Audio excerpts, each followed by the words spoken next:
Hey everyone, welcome to the video. In this one I'm going to show you how to transfer listings that are currently on your eBay account and monitored via another software or another monitor outside of Salefreaks. So this is anyone that's moving from one software over to Salefreaks on the non-API Salefreaks Unique Shield. So disclaimer, first of all, you're not meant to be able to transfer non-API listings from another software to Salefreaks non-API. We've kind of developed a way to do this. However, it's not the most smoothest of processes.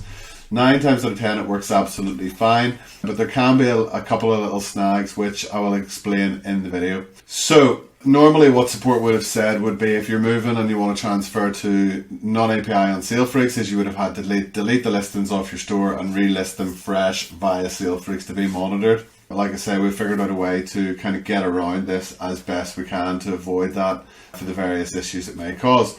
So what we need to do first of all is we need to download a list or a CSV file which includes all of our ASINs. Okay, so most softwares you will be able to export all your listings which should have your ASINs on there. Otherwise, what you can do is you can go into eBay reports and you can also download a list of all your products, and most softwares will have the product identifier or SKU as the ASIN, and all you need to do is download onto the CSV, and then as you can see, just remove every other column and title that is not the ASIN of the Amazon product. So all we need to do here is have the Amazon ASINs. Again, another disclaimer, this method only works if you have not optimized your titles.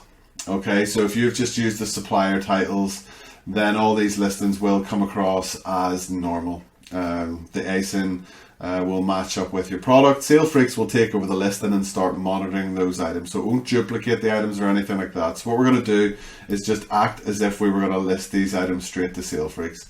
So I'm going to copy and paste all of the items into our listing wizard here on Salefreaks. So if we click on the top of the page, and then second option down is listing wizard, and then over on the right hand side we just click on new and we paste all the ASINs in there, and we just click on next. And we want to do a speed search because we know all these products. We're not looking to search and compare to any additional product research. We just want to get as many of these products onto our Salefreaks and monitored by Salefreaks as quickly and as easily as possible. We can just give them a tag, like you can put transfer from, whatever software, whatever you're doing. You can tag that anything, it doesn't really matter. And then all we would need to do is select the account we wish those products to go to. So I'm going to go ahead and select the correct account, and then we use the default template. Now, if you have items that are on your store from other softwares that could potentially be Veros that have been allowed in your store, or you're happy enough that the items you have on there, you're confident that you've removed anything that you feel is at risk, you can just go ahead and force the Vero, which will block the Salefreaks Vero checker and allow you to list most of these items onto your store without any issues.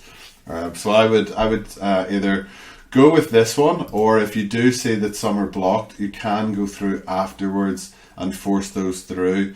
Otherwise, any ones that have failed, for any reason for that matter, you'll have to remove from your eBay store, and then maybe think about relisting them or just removing those altogether, basically. So we'll go ahead and we'll force Vero for now, and then we'll just click on generate.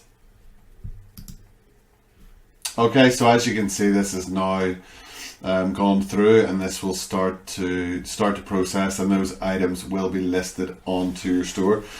So what we'll need to do is give that at least 30 minutes to an hour, and then what we'll do is we'll come back and check on those listings.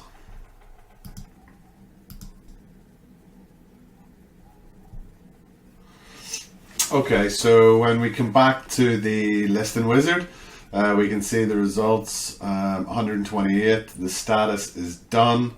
We can see our quotage used, and we can also see the amount of items listed. If we click on actions, we can actually see the lead generator report, or we can just click on view as well. That's just to show us the amount of ASINs that we listed, and then we can also see the lead generator report. So if we click into that, it just takes us straight into the listing generator, sorry, and it shows us that the items have been listed. As I said, they will be pending for now, and then these will appear with the market item ID once they're fully over onto your store and everything looks okay. So we'll check on the fields. So as you can see, they're all system fields, which is fine.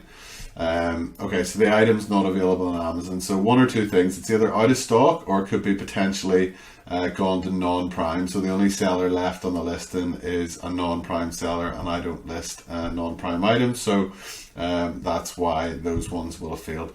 So what we need to do is we need to look up the ASIN, and then we need to remove those from our eBay store. But all being well, what you should have is 117 items listed and monitored by Salefreaks. You should still have your 128 items on eBay, and you've just got to find those 11 items and remove them off, and then everything should be monitored 100%. On the next video, I will be showing you how to import your listings from API software. So if you've got an API account or non-API and you want to transfer it to API, how you do that with a CSV file to move those listings over. So until then, I'll catch you on the next video. Thank you. Bye-bye.